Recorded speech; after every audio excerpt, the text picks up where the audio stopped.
Gundam fight all set! Ready, go! I mean, hopefully that should do the trick.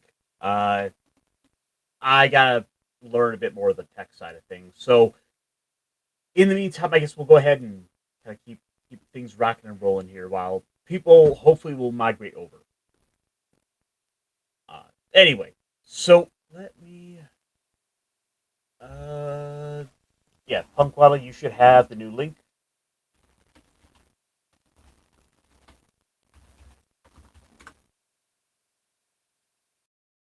And I am going to.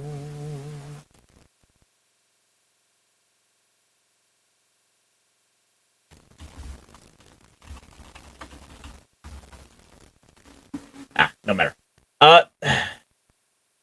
Either way, I thought it'd be fun to talk about some Transformers tonight.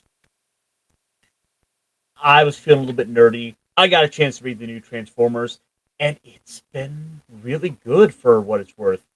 The current ongoing, stuff from Skybound has been just utterly fantastic. Oh, I am loving the new Skybound comics.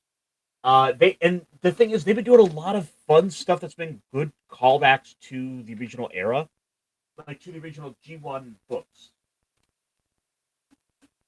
Okay, good. For example, they've been kind of playing with some of the character profiles we got with.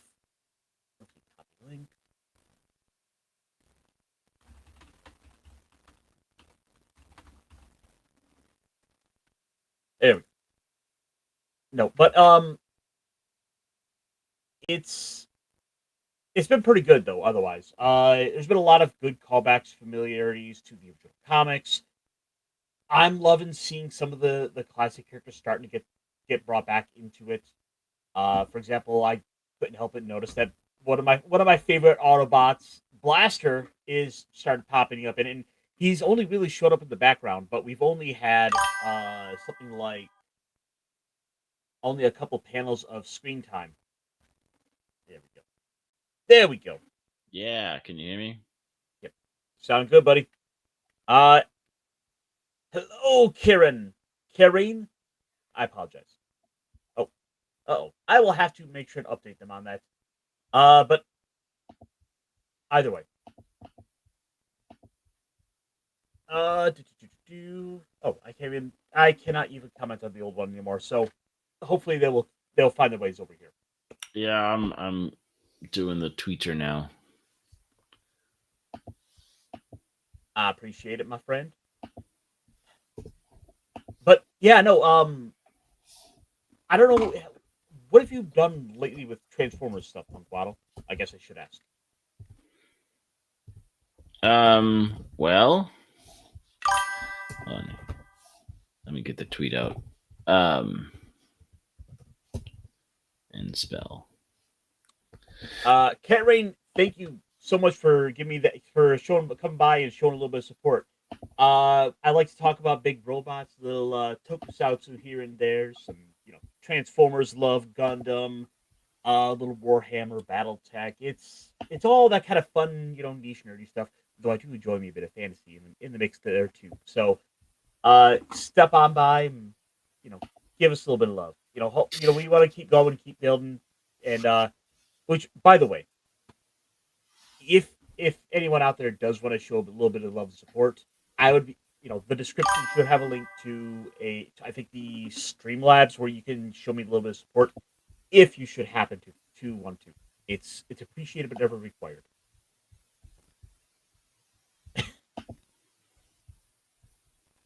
I know. Oh, I think you forgot the I. Yeah, we're close. We love trains. It's the formed trans. It's not the just it's not hyphenated. It's not abbreviated. It's not slashy a word. So I don't know. I just kind of think about Transformers a bit lately. And so I kind of was like looking around. I'm like, well, what the heck? Let's get into it a little bit. Let's look at some of the G1 stuff. It's one of the OGs that has helped shape pop culture for so many of us out here. Yeah. Before you could have And a G6, you had to have a G1. that's true.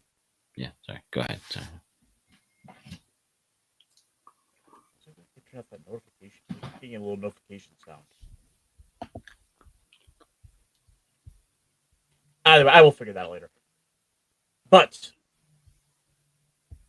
anyway, so I was kind of looking around. I was like, you know what? I want to talk about Transformers a little bit. And as I started going down this, I was like, let me find some of the cool like G1 art. I was like, what is there? And I'm looking around, and then I start kind of browsing, and I find a couple things. And before you know it, I started finding like some of like the hardest Transformers art ever. Like for as good as a lot of stuff has come along, there's Mhm. just something you can't help but really fall for and appreciate when it comes to like some of the most random pieces of art of official like Transformers art that were for like children's books. And I mean like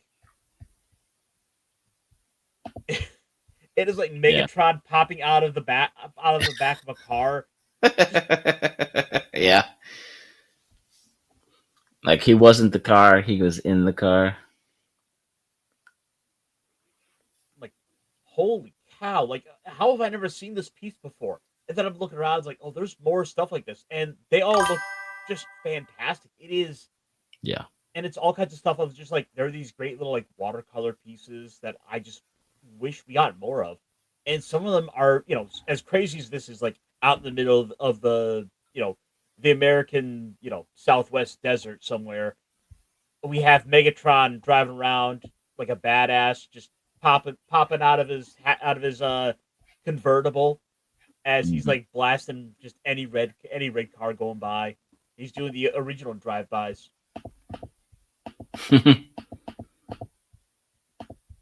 Drive faster! I wish to blast him.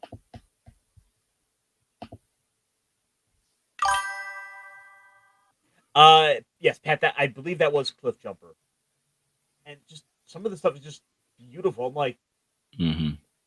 what the heck? How did I miss so much of this? How did I not know that some of this stuff was around? Well, because it happened before you were born. Okay, that's very fair. Like, I think there is something to be said about when you're growing up with something and even you hear about something, you're aware of it. You're like, maybe you didn't look into it, but people talked about it at school or I mean, granted, in the '80s we didn't really have it online. I mean, thanks Al Gore for starting the seed of it. The pure imagination land and all that because South Park. But there's something to be said about like going back and finding all the little things. And this is also in the '80s when the toys, I would say the multimedia, multifaceted, like it certain things were everywhere, right? And you might have missed some art, and you might have missed some little things, or all the different lunch boxes, which we don't, or the trapper keepers, which we don't even do anymore. There is no art that goes as hard as this does, and you could tell this is from like this is an early image because this is before the cartoon. Look at the way Optimus is here. This is Mhm. clearly based off of like the toy, the way the arms are hollowed out for like the wheels. Yeah. It just it has so much character onto itself. The bright colors, the explosions. There's just all this incredible action that you can just get kind of drawn into. As you're like, these are cars flying through space to fight fighter jets that turned into robots. Yep. What more could you want? I don't know. And like Starscream and his band of flying, not quite Macross.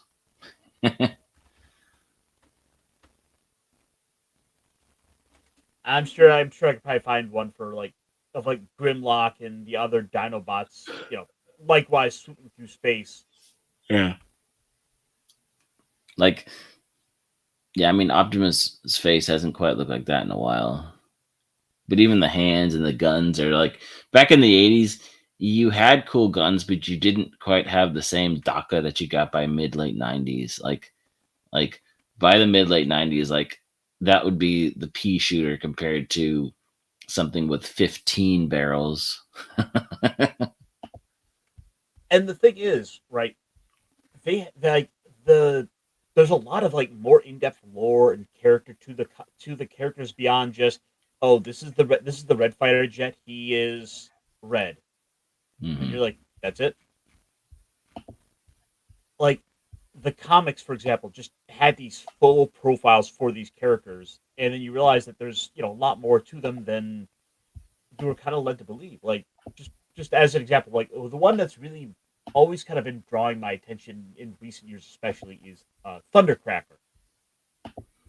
Just Blue Starscream. Oh yeah, yeah. Like there. Okay, how many versions were there? I know I just made reference, and I have friends who know more, but Starscream had his whole band of airplanes that were pretty close to just you. They were color swapped, right? Basically, there were like 5 or 6 of them. Yeah, I mean that was one of the beauties of the line. It was they found a way to be able to just resell the same toy Hmm. with just different colored plastic, And they still and do that. people ate it Yeah, up. yeah. Like, have you seen P Bandai? Hmm. Oh yeah. For example, here's the one for Thundercracker. I'm just gonna use this one as just kind of an overall example of just the the profiles for them. Yeah. Soaring swiftly through the clouds, Thundercracker gazes with scorn on creatures below. He is utterly contemptuous of anything that cannot lift itself off the ground and claim the sky. Occasionally, he expresses the contempt by diving and striking, leaving flame and destruction as he again speeds upward. Yet he is not totally convinced of the cause that he serves. Only the words of his Decepticon companions about the righteousness of the cause, the destiny of conquest that is their birthright, convince him to go on. He is persuaded because he wants to be persuaded, without a sense of purpose. Thundercracker would find his life unbearable. And there's a lot of interesting stuff with that, because as a character, we've seen now on multiple occasions where his character has either abandoned the war outright in different comics, or he's outright switched sides, which we Hmm. just saw with the current comics. So, Yeah. and it was especially the IDW era of Transformers that made him a more beloved character, to the point that, like, he became a lot of people's favorite Transformer just purely because of the way those comics were written. And mind you, this is the comic books making people like really like a character. Well, and I've said it enough times that I didn't grow up loving comics, but the older I get, like the artwork, and there's just sometimes where the dialogue, and just sometimes where the story is written so well, and it's like, okay, still, I'm not gonna go back and buy all of the backlog of things for 40 years plus, right? But I get why they're so beloved, and I get why the books and the comic books have carried on these when you have a few TV shows here and there or different eras of that, right?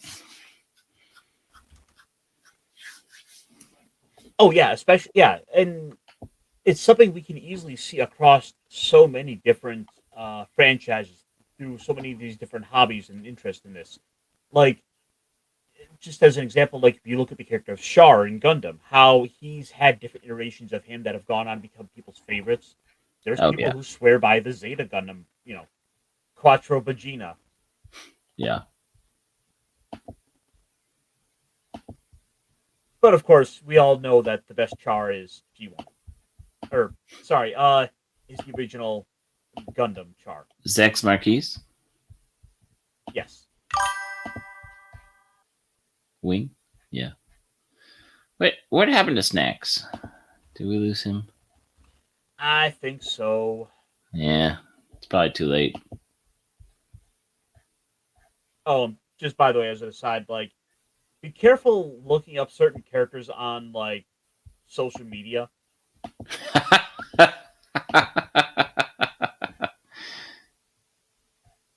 Yeah. But of course, then you also find out the internet has one of those little funny rules about it that basically says any and every character.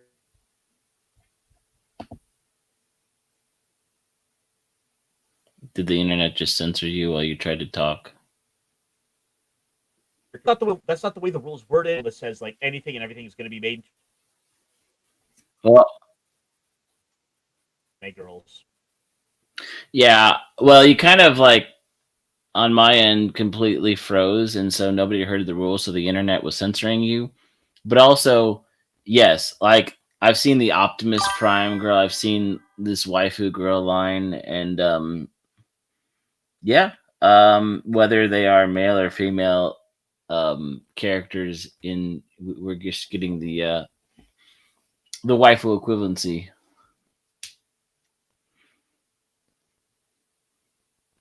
But like I said, his characters has had a lot of growth over the years. Like there are people who just absolutely fell in love with for example, IDW version of the character, where he wound up just abandoning the cause and went off to live in a cabin in the woods by himself, which is a sentiment I completely empathize with. Yeah, I just need good Wi-Fi. I looked up I looked up Autobot Blue Waffle. Don't remember that from the No, don't. That's terrible. Don't do that. No. No. Instead, you should look up the new comics, and I'm gonna give away a panel from the most recent issue. But we have a Thundercracker who's exploring that little boundary in between, who's now gone and changed sides.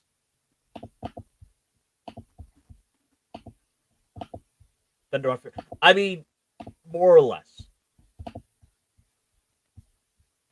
but it. I promise I'll do everything in my power to earn them. The comics are good. Honestly, it is one of the best comics out that I would fully recommend people read. And I'm sorry, I keep floating back to it. I know, but it was kind of that main thing of like, hey, I was just like in a bit of a Transformers mood, and I'm like, oh my gosh, these comics are good. I'm enjoying myself. They're not just pulling something out of their ass for the sake of change. It Mhm. really feels like Robert Kirkman, who is writing the comic now, is really in touch with some of the original stuff. And mind you, and this is a bit of an excerpt of some character development that was from the original like '80s character profile for him, as that I showed earlier. Yeah. And the thing is, like, so many of those old characters have full profiles. Like, oh, here's Groove. He's one member of the Protectobots. He's had his whole he has a whole profile to him too. Or Silverbolt. Now, Find that one.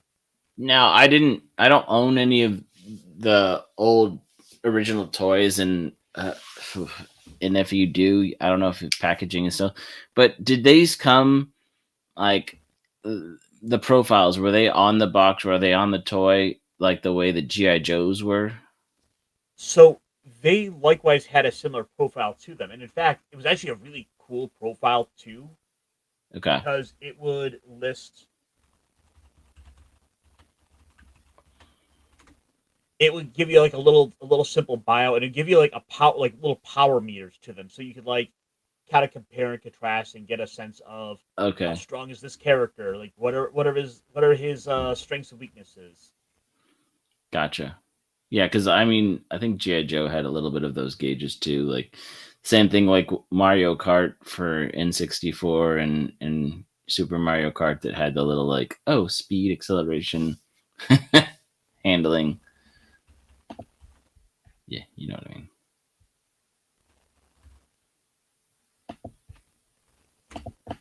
I was hoping to find one real quick, but yeah, effectively it would just kind of give you like a little short, like, oh, that's what this team member is on the team. That's what this Autobot does.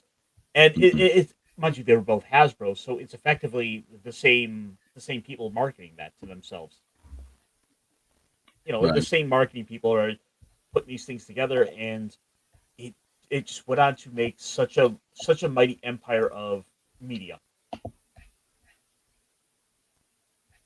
But then, of course, there's also some just like kind of terrible ones out there too, where it's like, is anyone's favorite like actually like, oh,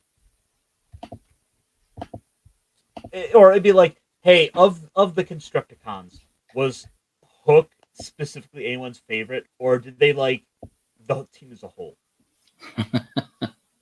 Because it's like they kind of become a package deal where it's like, if if you like anything, you tend to like the fact that they all form the big robot, not because of Hook specifically. Right.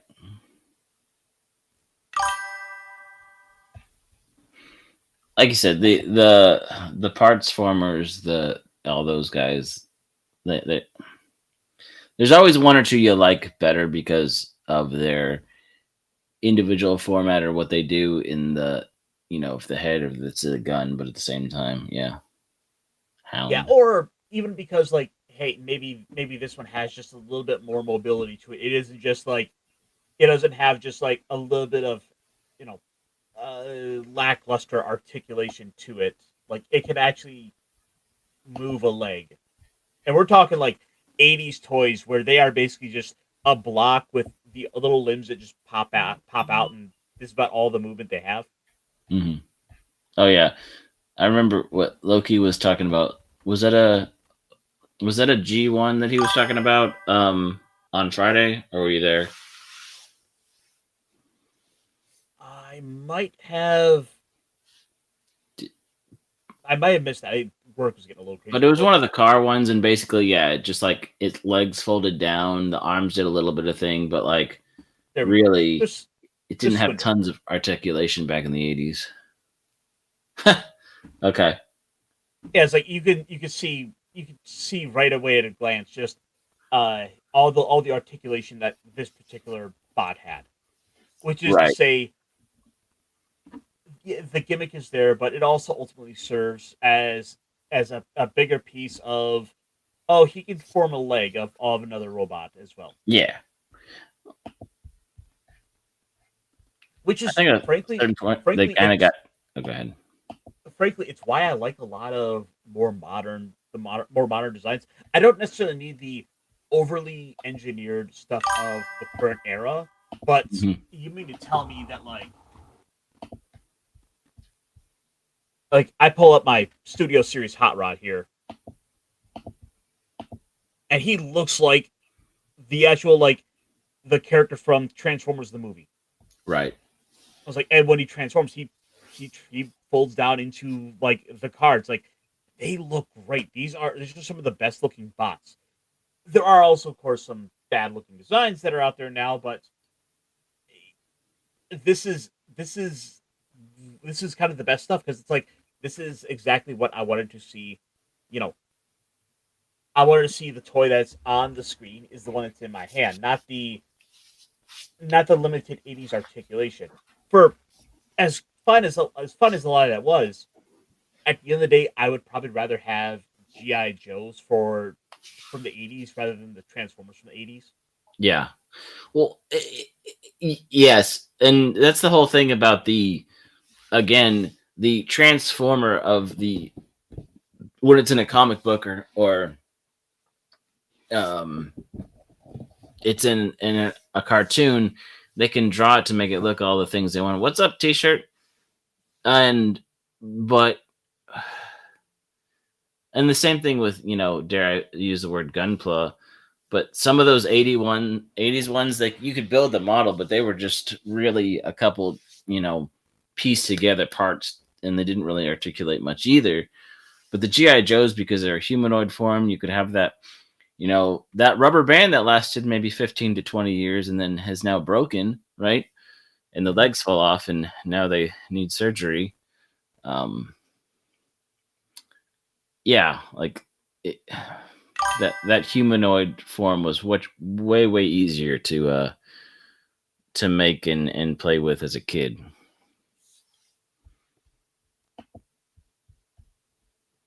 Okay, so Dave C was kind enough to send me some examples of the box art, which actually had that piece of art we were showing off earlier. And this is kind of what we were talking about with that. Let me see what the quality it has here. But you basically see here essentially what it was. You would have the little chart that you would Gotcha. need the little you would need the little I think purplish pink piece of plastic so you kind of look at it and kind of read the secrets of the Autobots. Okay, the super secret decoder. And this is a bit more of a stripped down, simplified version of it. Oh, Okay. red filter. I was close. Red. I like pink. that it's also the fact that, that's the smaller part of the picture you were showing a minute ago. Yeah.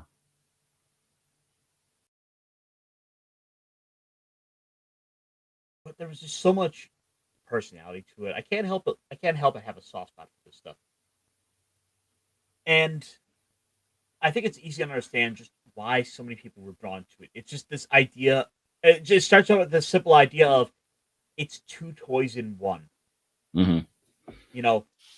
Where you can have it as a car, but then it's also a robot. Yeah. In fact, I remember it.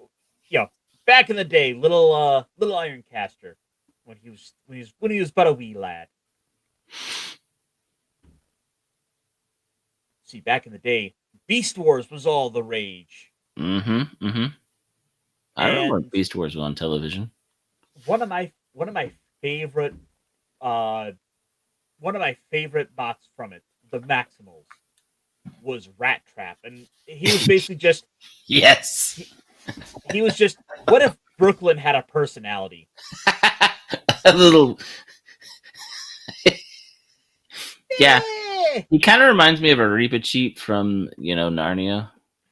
Just the mouse always has to, or the rat always has to have this just like small body, big attitude compensation thing. Like it's one of the best tropes, and I'm thankful that it stays. Go ahead, sorry. But I would always have my little Rat Trap in beast mode, and the idea was maybe I could have him in little beast mode and trick people into thinking there's a mouse in the house. I'm like, where can I hide this? They trick people. Though I will say, I think my ultimately probably my favorite character from the show was Dinobots. Well, because he was the character that kind of taught me honor. He was this warrior who, much like Thundercracker, started out as one of the bad guys who's kind of having his doubts and questions about fighting for Megatron and fighting for the Predacon cause. Like, where is the honor in this battle? It's like that taught me so much as a kid. Mm-hmm. Of course, I know there's a whole slew of people out there who just, no matter what, do not like the Beast Wars. I mean, aside from the fact that the animation has aged like milk. That was an era. That was an era of three. Like I think Reboot also was around that same time. There were some. Yes, but I would say the difference though is Reboot, for being sort of in its own style, has aged better than say the Beast Wars stuff trying to emulate animals. I concur. I'm just saying that era we saw a lot of that art, that animation style, and like I said, some of it fit, and a lot of it was just like, hey, look what we can do, and then they said, oh, we should do something else. Yeah, it's like, don't get me wrong, like I ate it up as a kid because it was just the coolest stuff. I remember having my toys. I'm like, I like, Tiger Hawk and Cheetor and Rat Trap, and we had like, of course, Mm-hmm. Waspinator, who was just one of the best comic relief characters. Yes. In fact, I believe the Transformers Hall of Fame, the first year they opened it up for the way when they opened it up Mhm. to more of the Beast Wars characters, I think that Waspinator might have won it the year that they were allowed to be added in. Nice.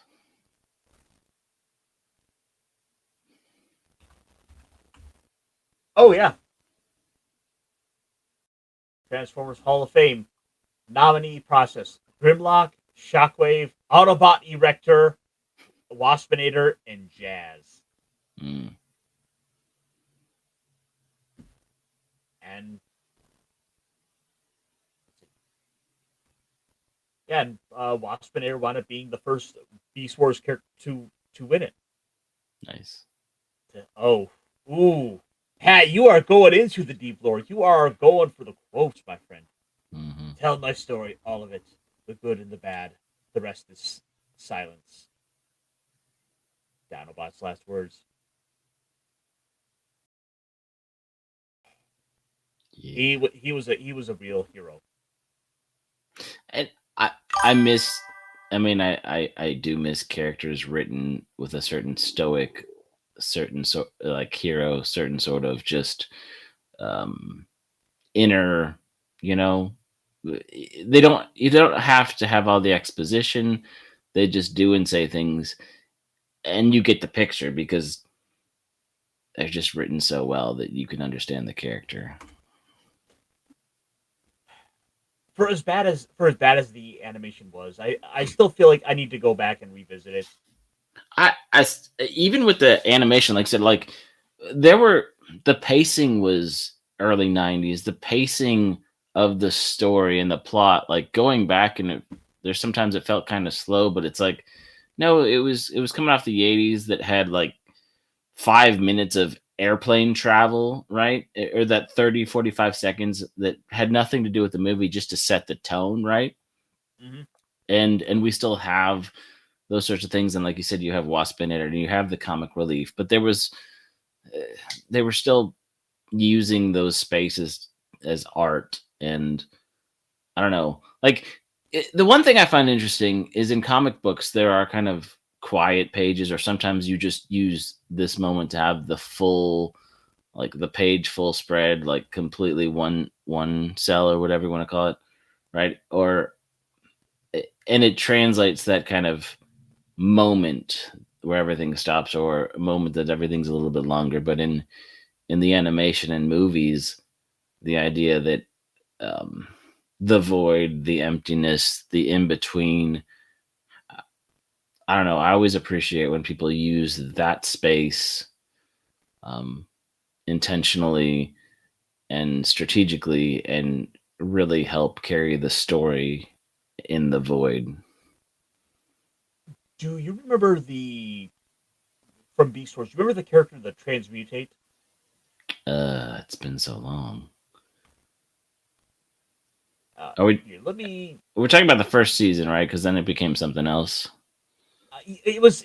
I think it was part of. I think it might have been part of season two, but it was this deformed, deformed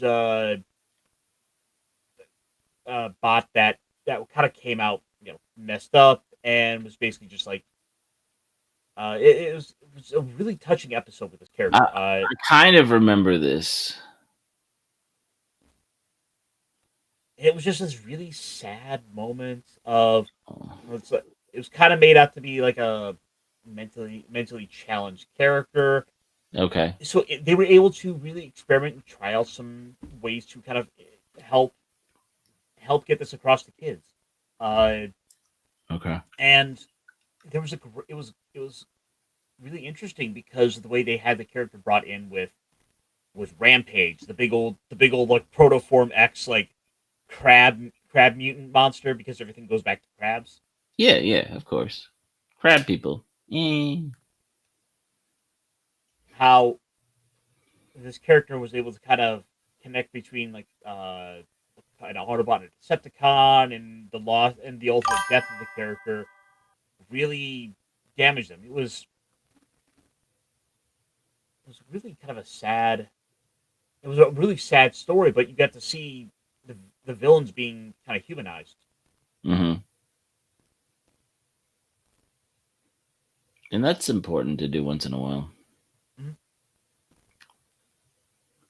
Okay.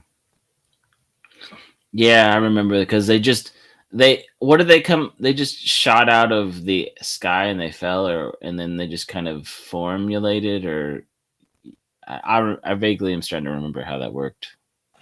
I'd have to go revisit it, but I think it was all right. So the whole idea was that the little chambers that that everyone is in their protoforms in, Mm-hmm. one of them got cracked and damaged, and so the transmutate here wound up just getting exposed to all the radiation, and so wasn't able Oh, to form properly. got it, got it. I just remember in the episodes, oh, we're getting a new one. We're getting a new one. What's it gonna be? Oh yeah, and Cheetor. which it still did a good job of selling toys, but there were so many of the side characters that we never saw in the show that they made dang sure to put on the shelves, like like Oh, K9, and yeah. there was all kinds of weird ones there that I think the Japanese shows wound up getting episodes for. Oh, nice.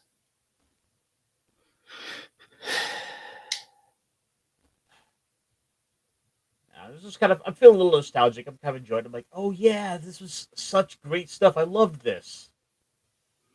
It was good. Mhm.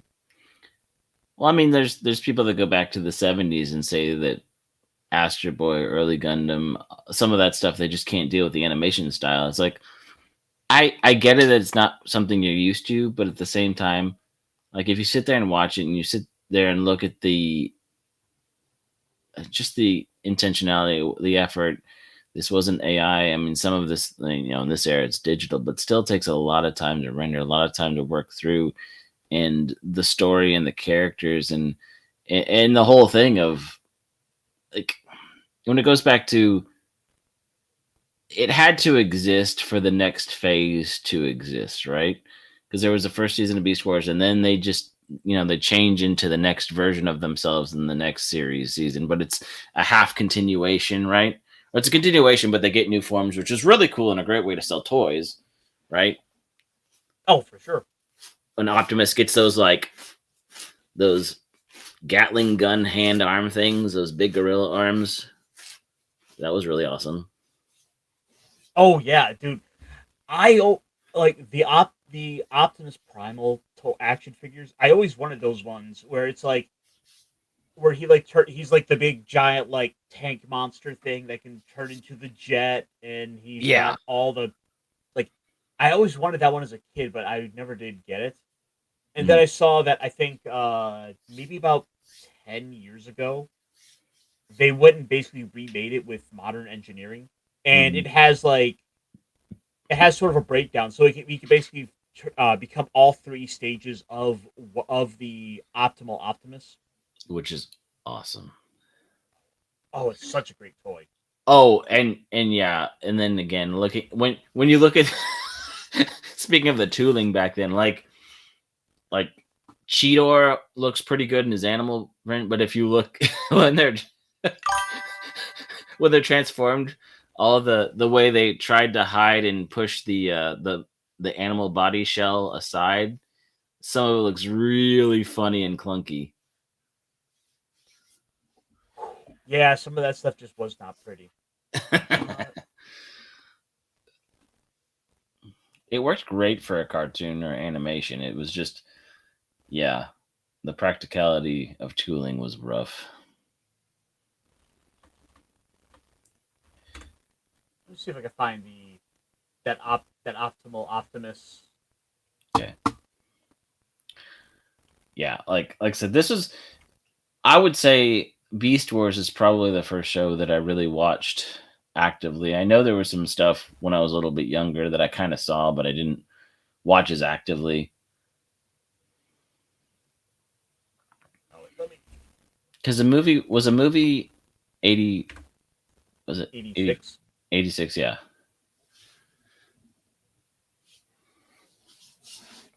I mean, and for the same reason, I didn't watch a lot of He-Man because I don't know. I was more into big robots than that fantasy stuff back then. And well, it was you were able to kind of go all over with and have so many different interests. Like there were so many of these niches coming on. Oh Like oh god, we had what we had first I remember a lot of later stuff. Anime was just really starting to come about. yeah. Well, people talk about how the '90s were the best era, but without the '80s and everything that was seeded and started in the '80s, like all the toy craze and all that stuff, the '90s would not have really excelled the way they did. Like, yeah, and I There we loved go. I loved all those toys. KB Toys was the best. Oh Oh god, yes, right? ooh. I remember getting to go to KB Toys in the mall, and it's like all we have is the third or second rate generation wave, X Men that nobody cares about. But you're like, but I made it, and I have to buy one, and like I'm gonna buy this crappy one that I've never heard of because I just want to buy a freaking toy, and I want the Wolverine with the brown, but they don't have it. Actually, I think my first Transformers came from KB Toys, and they were a KB Toys exclusive. Nice. That I was looking this up the other day, and I was like, well, what was it? And I'm looking around, and I'm like, oh, it was this. Here we go. KB It was Toys this. dominant. Yeah. Oh, I had friends with the helicopters too. Those were so awesome. I remember. Oh my god, there's like this brownish green, and Hmm. he had this cool face to him. Like, look at this guy. That looks Well, how like can you say no to that face? no. I mean, that looks like one of the crossover ones that you should be able to put a GI Joe inside of. Right? That would have been great. I know that the scale wasn't quite there on some of them, but and that's another thing for another time. But Mask, did you ever watch that or play with those toys? I never did get a chance to check out Mask. That was a bit before my time. Well, Mask was kind of an answer to this whole idea, and yeah, there's a couple channels that have gone deep into the lore, and we had a bit of the Mask um, toys, and I watched a little of the cartoon, but I had more of the toys. Some of them transformed a little bit more than others, but they had the cool little sweet gimmicks and had their pilots and stuff, and like I said, that era was just between the mechanical side and the engineering side of how do we make toys that transform and how do we market them to kids and how do we do some really neat stuff that hasn't necessarily been done in the entertainment and toy industry. I mean, it, that was like a decade of just really really cool stuff, and I think it plateaued after a while because you've kind of seen it, they've kind of done stuff, or you're going to have to spend a collector's amount of money as opposed to where we are now where it's like our toys even made for kids anymore because everything costs $40. I know it really feels like they're not because Yeah. like all these companies realize that the adult collectors are where all the attention is. Like, did did you happen to see this news about the Pokemon Lego set? No, but tell me more. Okay, so Pokemon, which is Yeah. of course the biggest brand in the world, Yeah. Yeah. is now meeting with the other biggest brand in the world in Lego. So we are going to be getting Pokemon Lego, but based on prices, it is not geared at children. This is Oh, for the adult collectors. were we at 50 and 100 already? Uh oh, you need for Pokemon numbers or No, for the for the price? price of the kits. Well, we have three models coming. In fact, we know what they look like too. Okay. In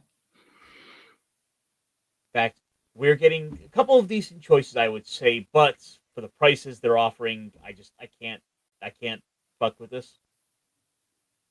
Like, oh, it's an Eevee. It's adorable. It is adorable. It's $60. Holy crap! Okay, that's fine. That's fine. Maybe, but what if we scaled up a little bit? How about the Pikachu? I'm like, oh, it's kind of terrifying. I don't know about this one. That one kind of scares me a little bit with like the eyes. That looks a little bit too close to like the Harry Potter heads, which were neat, but it's just it. This is how much? This is $200. And it's gonna be one of those. It's probably gonna be one of those lines like the Prestige or you know, like what the plants are or the Eiffel Towers are. It's geared at collectors, so it's already gonna or like the little black cat you see. Yeah, and no pet. That was not my favorite one. Yeah, it's like realistically, they should have probably tried to go for a bit of a more you know, kid audience. Because scale this down, maybe simplified a couple of designs. People would have liked it, especially if they were like little tiny like figures about that big with like a trainer. You could practically sell. So there's off-brand Legos that have been doing um oh, if I can remember what they were called, but there's off-brand Legos that have been doing little $5, $7 sets where it has a little Pokeball and it has the little guy in it and has little sets with them. And I have some of them. Just I'm not sure where they are. They're not currently in reach. Um, So, Punkwaddle, would you believe me if I told you this was not the biggest piece of it yet? oh, I would believe very much because Pikachu is gonna be. They're going with a name, but they gotta grab you. So there's either a set or like a Blastoise or a Bulbasaur that's you know Well, you kind of hit the nail on the head here. yeah because those okay yeah and Char okay And Char as the bill just pops in for no reason. he needs a mask or goggles though. I mean these are the original starter packs, right? Yes, this is the OGs, And but that's, you two can have the trio for $650. and that's their MSRP. That's what they're going up pre-orders on. That is I mean, I according to know discussing film here. what is the piece count on these because that's some serious upcharge and there might be some special tooling but I can't tell if those are super specially made Legos or they're just the right colors like So the good rule of thumb I've kind of found is you can kind of ballpark about 10 pieces for $1, and that yeah seems to be about what to expect. But when you scale up, you start getting a bit of a better value for just piece count, not necessarily for is it worth it? Because like I'm yeah not gonna lie, I've looked at the Lego Rivendell set and thought maybe I should get that for $300, but ugh, I remember when like you know the early like Death Star was like 150 but that was 20 something years ago 20, 30 years ago. but it's just it's so frustrating because it's like all you have all these scalpers in the Pokemon space that have just been sucking up all the oxygen. They've been making it tough for kids to be able to enjoy this stuff, and I hate seeing that for that next generation. And Punkwell, I'm sure you've probably heard the stories and tales of Pokemon scalpers, yes? Oh, yes. Like during the cough Hmm. poke poke when they would steal the cases off the loading ramp at Walmart and stuff.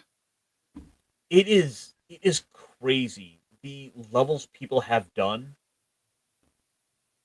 to just to try to track Pokemon cards. Like people putting like Apple AirTags on the cars of the Yeah. people who who refresh the stock in stores just so they can get to the Pokemon cards faster. Mhm. And it's just so disgusting in a lot of ways to see.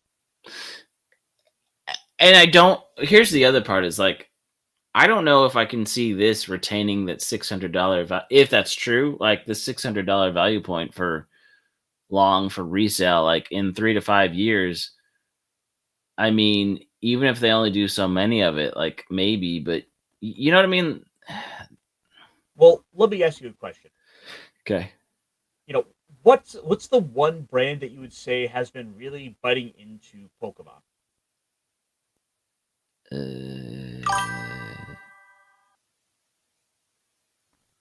I don't know. Why it would be Pal World. And I'm going somewhere with this. Okay. I didn't quite follow the framework of your question, but yes, yes. Palward has really been going after the market share that Pokemon takes up. Yes. Well, kind of as I was kind of looking around like minutes before the stream went live, I happened to see one other little piece, and it's related to all this. Oh, shoot.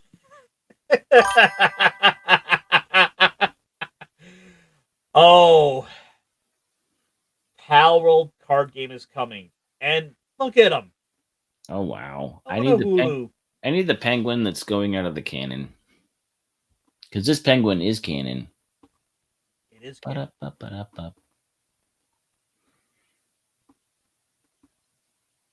So Pocket Pair is teaming up with Bushi Road, which I believe has done. What was the other card game they did? Oh, I think it was Card Fight Vanguard is the producers they Okay. paired up with.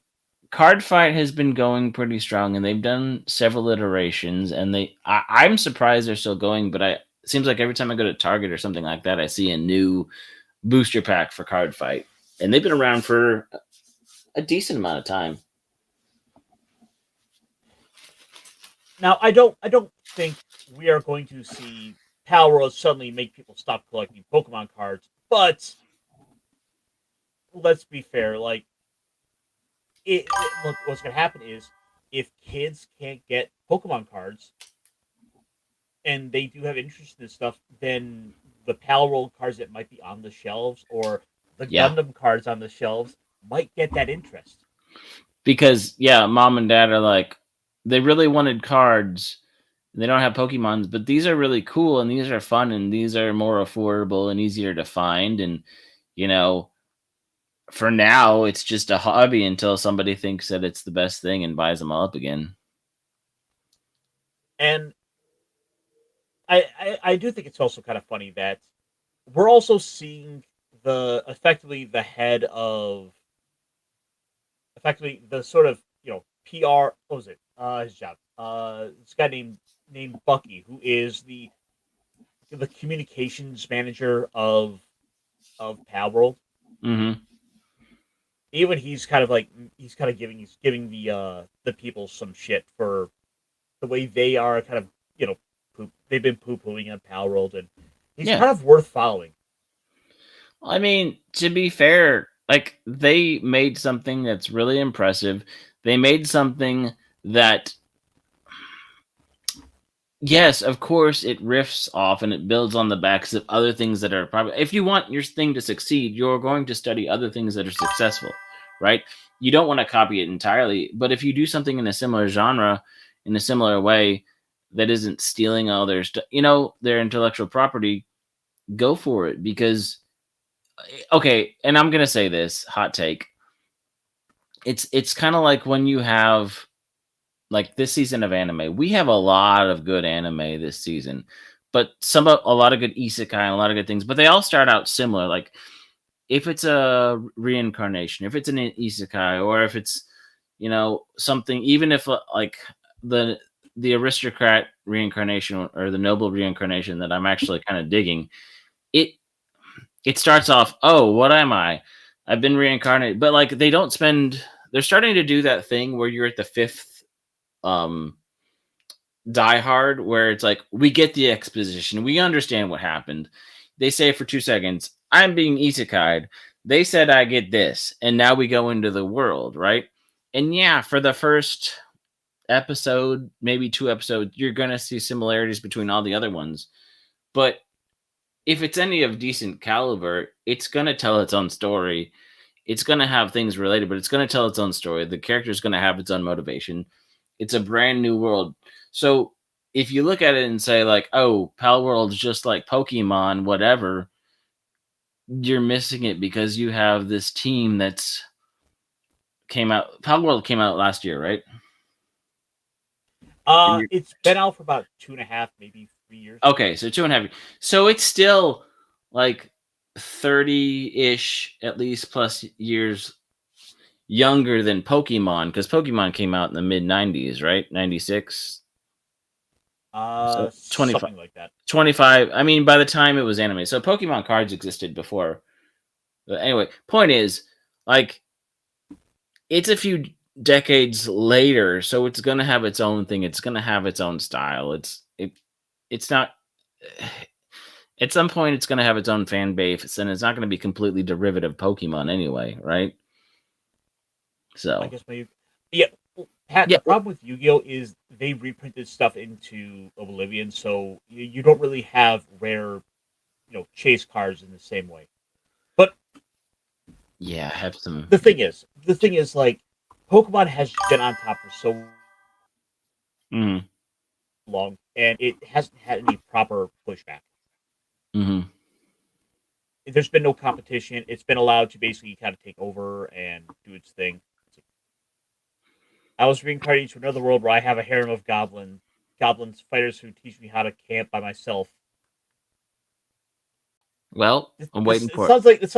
sounds like what I wrote into my dream journal last night. Yeah, it sounds like re campfire monster. Re monster campfire or re monster cooking. Yeah, that's what it is. Goblins, you say? Mm. Tell me more. Mm. Let's Pat, uh, get on it. but anyway, there's been all kinds of shit given to Pocket Pair and Pal World over their game, Mm-hmm. and the thing is, like, it's like you have these people who become just blindly defensive of Pokemon for what it is.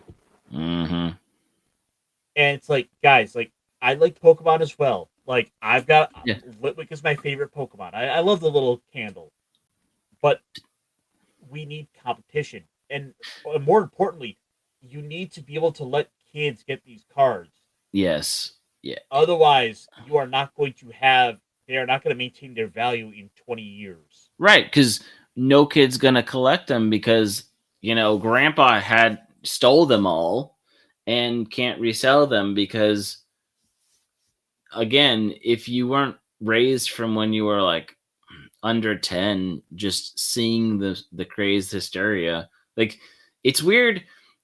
Okay, it kind of feels like the craze about Pokemon and needing to get all the Pokemon cards is instead of getting that red Corvette when you're 35 because you can afford it, it's getting all the Pokemon at 35 because you wanted them as a kid. Like that's I think where we're at. Yeah, and Midlife crisis. and it really is in a lot of ways. People who are just still latching on to what they had as a kid, and they've either not grown up, not moved on, or not Yeah. expanded out to where it's like that one thing has become the entire personality. Like, Mm-hmm. I like I look I am a recovering Magic collector, okay? I remember being there. I remember spending like a couple $100 every couple months on Magic. Mm-hmm. I and I am just 10 years ago I had to walk away and said I can't keep doing this. Yeah. And I'm looking at the way Pokemon collectors are going with this stuff now. It's like they're talking about spending, hundreds of dollars every single month on just Pokemon. And I'm like, No. yeah. And not only that, it's also just going into a binder. Like, it's not even Yeah. playing with the cards. Like, Right. that was half the reason why I was buying cards, because I wanted to be able to keep chasing, be able to keep playing and be competitive, and it's not even doing that anymore. Right. They're getting no use. People aren't seeing them in action. People aren't like once they exist. Oh, what's up, Joseph? Hey, Ghost. But yeah, it's like how I mean I've seen it like TikToks and stuff with Legos and stuff like if I didn't buy these to keep them in the box. I bought these to enjoy them, to build them, to play with them, to experience them, right? It's not a if it's about resale value, then you have a warehouse in a room that nobody can go in and nobody can touch and uh,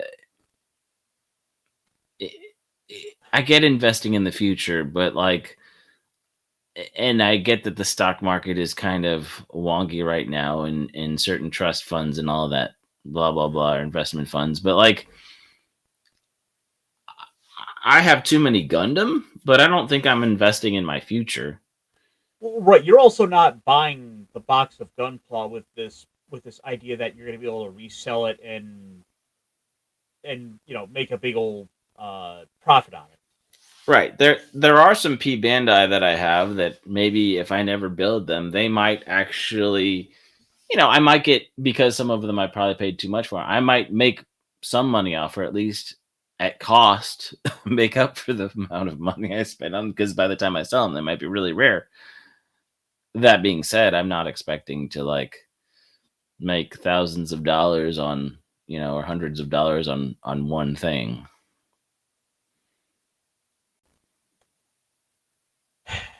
And it's frustrating because you could see the train wreck that's going to come. Yes. Also, like I was reading I heard somewhere that like in the last 5 years, Okay. 50% of every Pokemon card that's ever been made was printed in the last 5 years. Inflation. Well, just the sheer demand for Mhm. everyone trying to chase it, trying to get rich, like it became a whole craze, and it's like, Yeah. guys, if Yeah. you're trying to buy this stuff to build value, you're not going to have scarcity. Like there is going to be so much of this stuff Hmm. in grandma's attic in 2062. So that then you're going to be like, what year? What's the year it was printed on? This is actually valuable, or no? This is just the mass production of the next year, right? This is like, oh, we can have thousands of these, but like the box of Magic cards I have that are probably not super rare ones, but they're still early mid '90s, so they might have a little more value than something that's been out for yeah. I'm sorry, I didn't mean to make you regress on No, stream. no, you're sorry. I'm just still just kind of thinking about that. It's just been a little frustrating because it's like I I remember being the kid wanting to be able to get at the stuff, but then not being able to have access to certain things, Hmm. and learned that for the next generation in a lot of ways. Meanwhile, you got these guys, and like the challenges have been so much more built up now, in part thanks to the ability to bot purchase online, to where Hmm. people can have a program set up to just literally auto buy this stuff the microsecond that it goes live on a website. Like I mean, we can even go back to when PS5 and the Xbox current gen came out, and we had the chip shortage, and then it was botted, and so all of a sudden, for almost 2 years, people couldn't even get it in their household. Which and it was another genius move at the time by Nintendo to keep the Switch running because it was doing great. Now the Switch 2 was a different issue entirely because well, they need something that can keep up, but that isn't. Point is like now that PS5 is, finally a household name after a few years, because I think I bought mine like 2 or 3 years ago when it actually started becoming readily available. Then they're starting to announce the PlayStation 6, which has been pushed back a little because it's like you should let one breathe a little bit. Well, actually, there was like a what was that? Actually, speaking of laptops, to Oh bring yeah, this yeah, back, yeah. I mean, we there have them was constantly. a brand of laptop I was looking at that's supposed Okay. to be this very modular one that kind of caught my interest. I'll have to send you the details on it, but Okay. it's built in such a way that you can easily make modifications to it. So if you want to swap out what the various ports are, if you want to have, if you say you want to Okay. have nothing but USB C ports, you can do that. If you want to swap one of those USB Cs out for a flat an SD card slot reader, you can pop Oh, those in and nice. out. It was such a cool idea. I'm like, and I think whenever I do get around to wanting to upgrade, I might look into that because the ability to be able to just either upgrade pieces that I want or be able to do simple repairs, like that's a pretty Well, enticing idea. I mean, that would basically, I mean, it'd have to be a little bit thicker than the airbook, right? Because you'd have to be able to interchange parts. But I mean, I remember when I used to work and I had a Panasonic Toughbook. It was like the 22 or 24 or something, 25. Um, that was a chunky little beast. It wasn't, I mean, it wasn't very big, but it was thick, right? And I remember accidentally spilling coffee on it, and it booted up just fine the next day. Like, they were built tough, they were built durable. I think you see them sometimes in cop cars, and you field people because they're made to withstand the elements and be kind of beat around. There, I found it by the way. Nice. It's called the But if you Frame. have something that's modular, a little bit thicker like that you can actually take the stuff in and out. But then again, that's the biggest complaint about laptops is if it's soldered in, if it's there, it that piece of equipment, and then it becomes archaic one day and it goes to the landfill. But if you have a modular piece, then that takes away the argument some people have about why you shouldn't use a laptop, right? Oh, yeah, for sure. Plus the fact that you can just do the simple repairs for the small pieces, or again, if you just only want to have a small upgrades here or there, you can keep a piece of hardware going longer. And I also love the fact that with this, they have the option uh to we're starting to go back to some of the '90s stuff, like the translucent purple. Uh, fr- Nice. I saw the fact that I saw that and I was like, oh Mhm. baby, look at Yeah. this. Oh yeah. Like I'm not gonna lie.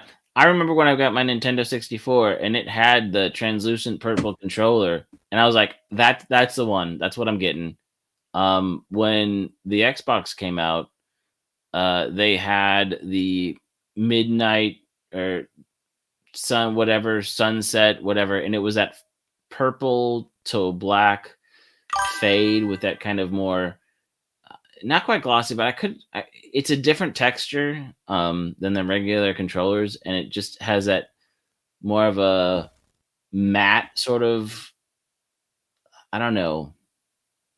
Instead of that just like smooth whatever plastic, it just had this easier to hold texture, and it wasn't like rubberized grip. But man, that oof, yeah, that got me. So the issue with consoles is the reality is like we're at a point where like four-fifths of all game sales are digital now. It's just the sad reality is that everything's going all digital, whether we like it or not. And And yeah, the thing is, like with PC gaming, I've kind of come to accept it, but I'm also getting the benefit of sort of a digital pricing because I'll just wait for the games to go on sale at a price that's low enough for me. Like hmm, I rarely ever buy a game more than $20. yeah. And yeah, for real, that Atomic Purple is just too good. Well, they're yes, they're really gonna have to figure. I mean, I know that the 80 $90 price range is really starting to kill them for the AAA games that probably suck anyway, right?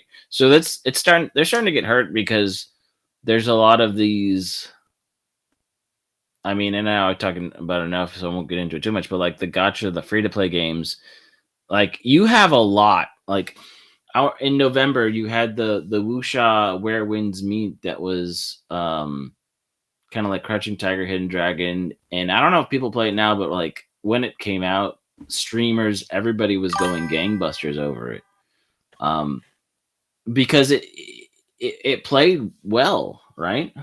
Nice. Well, yeah, and the thing is, that's become a whole market that's just drawn people in. Real quick, Comic Relief Crusader, hello, sir. What's You know, up? you just kind of missed that. We were going over it at the start of the stream. I was kind of nerding out about some Transformers. Of course, I was kind of going on a little bit, little bit of Thundercracker love, but at the end of the day, my favorite characters are probably going to be characters like Trax. Actually, I said it to Loki. It was like Tarn, Trax, and Oh, I can't remember. like these are all names that means that he would recognize. Mm-hmm. Yeah, I get what you're saying, Fletcher, and thank you for supporting YouTubers like, well, that are monetized. Skids and Trax from G1. And I mean, Nice. let me cue you in on why I love Trax as a character. Do. Because like, come on, at the end of the day, he got the girl. I need to either find a third party or a masterpiece of Trax, and then I will find a way to 3D print and recreate the scene.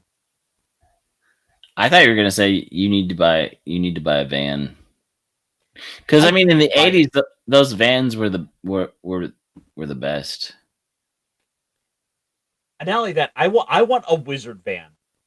I mean, with the amount of beard I normally have, like I look like I should have a wizard van. Like give me some van with like a wizard flying through space in a Corvette or on the back of a Velociraptor, Oh. dragons. Oh yeah, you need that mural. Oh, I would rock that. That would be the everyday driver. You would know me like when I'm driving down the road. Yeah, you would definitely get to wear that wizard collar a little bit more often.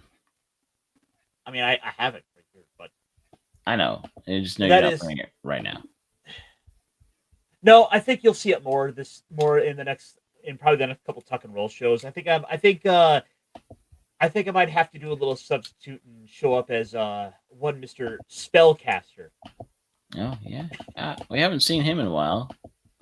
He popped in like once or twice there, but I think with that we've kind of come to a close. We went a little all over. We were kind of laughed at the Nintendo nerds getting scalped. We were showing our love for a whole bunch of '90s stuff with like translucent purple, video game consoles. I love that purple one myself too. Like I remember wanting the Nintendo 64 that had that. But all that aside, Punkwaddle, you got anything coming up? Can we expect any ponderances? I still need to work on stuff. I'm still being lazy, but I have started working on getting that laptop a little bit up and running, and it's got the 3 HDMIs. It's got the 1 or 2 C ports. It's got it's a little bit sleeker and more quality. And really, I think I need to just put Windows 10 on it because nobody likes Windows 11. I mean, you could try out Linux and see if that does the trick. Yeah, Actually make the jump. And I think there's actually like I think Steam has a Linux kernel that's out you could try out. Okay. And then if worst case scenario, you just go turn around and reinstall Windows 10. That's fair. Yeah, I need to kind of mess with that because that computer has more specs for that could be the gaming stuff. That could be a little bit more of the it'll definitely be my editing gaming rig if I go that route. Yeah, this is what I was talking about. Okay, cool. Awesome. Because that's just, I've been playing it with it a bit over on my Steam Deck. I can just exit out of like the picture mode and try out the desktop. Yeah, I kind of like what I've been experiencing there, and I don't know if I would convert my main desktop over to Linux. Right. But I do think I would at least be willing to try it on a second device to see how that works. Maybe if I can get another maybe if I do get that laptop I was just showing off, we could turn that into a Linux machine. Yeah, it's one of those things of like what's going to be my primary and what's going to be my secondary. So, uh, and then also set it up that I don't set it up so I can utilize it well, and so they don't have to reinstall things in 6 months when I decide that oops, this was a bad idea. Well, I guess the other big advantage would be the fact that you you can basically leave the machine as is. You don't necessarily have to keep it up with all the updates. Right. But yeah, all of that aside, Punkwaddle, thank you as always for coming on out. It's always fun. Yeah, and we never quite know where we're gonna go with this stuff. Heck, there's days where I don't know what I want to do.